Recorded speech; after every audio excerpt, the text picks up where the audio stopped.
आज national education day के मौके पर हम एक ऐसी शख्सियत के बारे में बात करने जा रहे हैं जिन्होंने बहुत कम उम्र में शिक्षा के क्षेत्र में बहुत काम किया है। आदाब, आप देख रहे हैं आवाज़ वॉइस और मैं हूँ आपके साथ अमीना माजिद। वली रहमानी एक ऐसा नाम है जो सामाजिक परिवर्तन के साथ गूंजता है।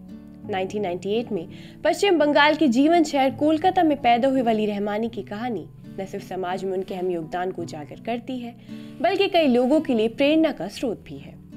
वली रहमानी ऐसे माहौल में डूबे हुए थे जहाँ शिक्षा, संस्कृति और समुदाय को महत्व दी जाती है।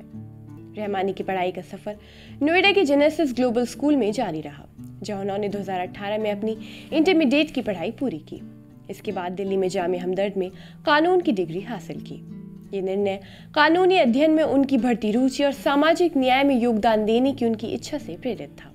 2018 में वली रहमानी ने अल हादी एजुकेशन ट्रस्ट की स्थापना करके सामाजिक परिवर्तन लाने के लिए अपने मिशन में एक अहम कदम उठाया। इस नॉन प्रॉफिट ऑर्गेनाइजेशन की शुरुआत एक क्लियर विजन के साथ की गई थी ताकि अंडर प्रिविलेज्ड बच्चों को अच्छी एजुकेशन दी जाए। अल हादी एजुकेशनल ट्रस्ट का मिशन इस प्रिंसिपल के इर्द गिर्द घूमता है कि एजुकेशन एक फंडामेंटल राइट है और सोशल अपलिफ्टमेंट के लिए ज़रूरी है। इस ट्रस्ट का मकसद बच्चों को सशक्त बनाना और उनका भविष्य उज्जवल बनाना है। अल हादी एजुकेशन ट्रस्ट की स्थापना वली की यात्रा की शुरुआत थी।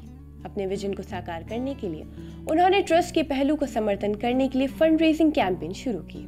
समर्थन जुटाने के लिए उन्होंने सोशल मीडिया का इस्तेमाल किया। अल हादी एजुकेशनल ट्रस्ट की सबसे बड़ी कामयाबी में से एक उम्मीद एकेडमी की स्थापना है। ट्रस्ट की एक मुख्य पहल के रूप में शुरू की गई उम्मीद एकेडमी का गोल अंडर प्रिविलेज्ड बैकग्राउंड से आने वाले बच्चों को हायर क्वालिटी एजुकेशन देना है।